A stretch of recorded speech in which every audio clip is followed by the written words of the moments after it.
L'invité de Béatrice Rulle ce matin, 6 minutes, avec le politologue Pascal Schiarini concernant l'analyse des résultats du premier tour des élections cantonales. Bonjour Pascal Schiarini. Bonjour. Merci d'être sur Radio Lac si tôt ce matin. On sait que les journées étaient longues pour vous aussi. Alors, on s'attendait à des surprises pour ces élections, pour ce premier tour au Conseil d'État notamment. Mais alors là, on a été servi. C'est entrée plat dessert.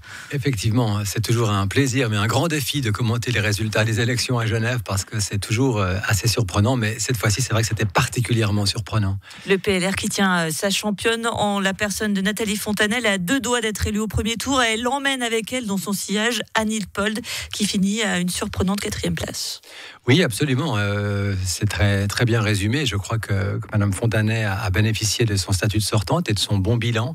Elle a ratissé très large. Elle a pris plein de voix visiblement en dehors de son parti.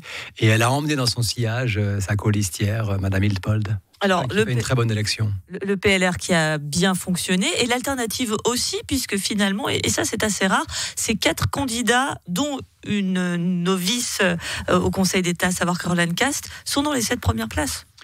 Oui, mais c'est moins surprenant selon moi, parce que c'est quand même le seul camp qui partait uni avec 2 listes liées entre elles, socialistes et verts, et donc c'est pas très surprenant d'arriver si haut. Je me serais même attendu à ce qu'ils soient plus hauts, ces candidats, parce qu'ils ont bénéficié d'une dynamique que les autres partis n'ont pas eue, puisque chacun partait séparément. Y compris Fabienne Fischer, qui était souvent dans l'œil du cyclone de nombreux partis. On disait que c'est ce siège-là qu'on peut viser.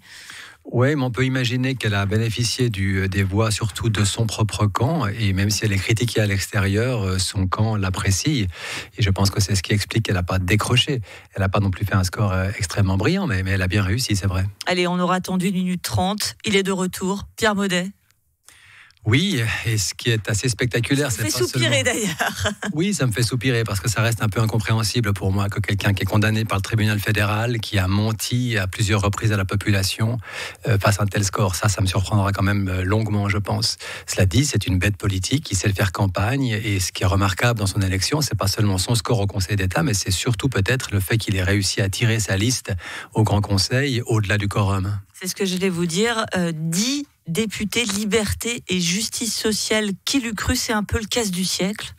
C'est vraiment la plus grande surprise, je pense, à ces élections, avec la poussée populiste MCG, UDC.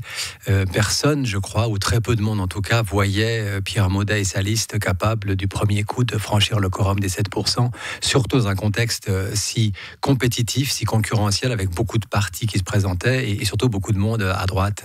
Et comment ça s'explique, ça ? Je pense qu'il a une capacité à faire campagne qui est vraiment hors du commun. Il a voulu faire, et je pense que c'était très réussi, une campagne un peu hors des sentiers battus, pas tellement dans les médias, moins d'argent que les autres peut-être dans les affiches ou les annonces, mais une campagne de proximité en allant vraiment au contact des Genevois et des Genevoises, des petits commerçants, les petits artisans.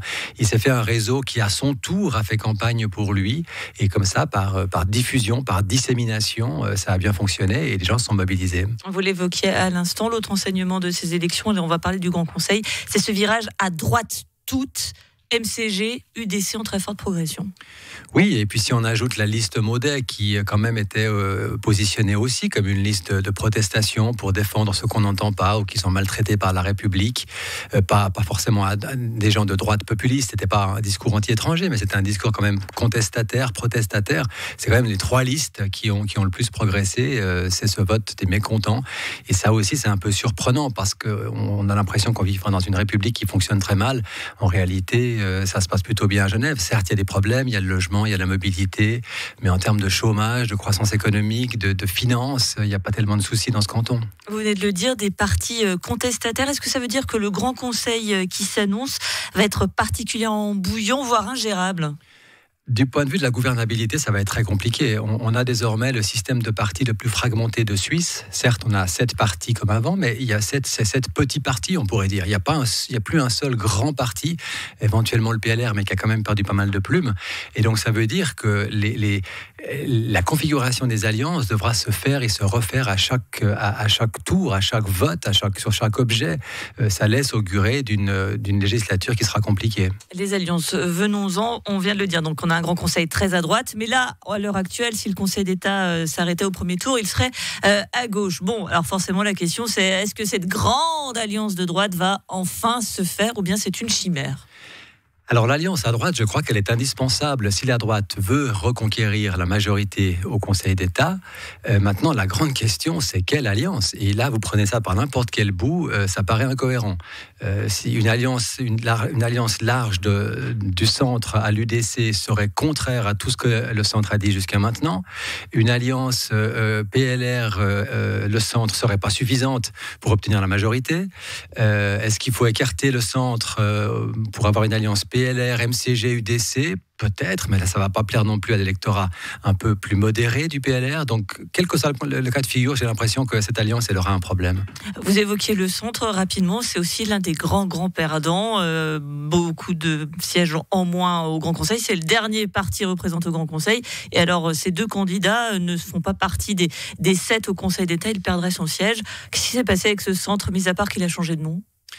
Alors, on pensait que le changement de nom allait plutôt être un aspect positif, mais le centre, je crois, a souffert de la concurrence énorme qu'il y avait au centre droit à Genève, avec les Verts libéraux notamment, plus le parti de Maudet. Le centre n'a pas réussi visiblement à se positionner correctement. C'est un parti de l'ex-PDC, on sait depuis longtemps qu'il a du mal à se renouveler. On pensait que le changement de nom allait aider, apparemment, c'est pas le cas, et c'est vrai que là, il a frisé la correctionnelle. Merci beaucoup, Pascal Chiarini, politologue, et on a compris qu'il y a encore de nombreux enjeux pour ce deuxième tour très incertain. Rendez-vous le 30 avril. Merci à vous. Merci.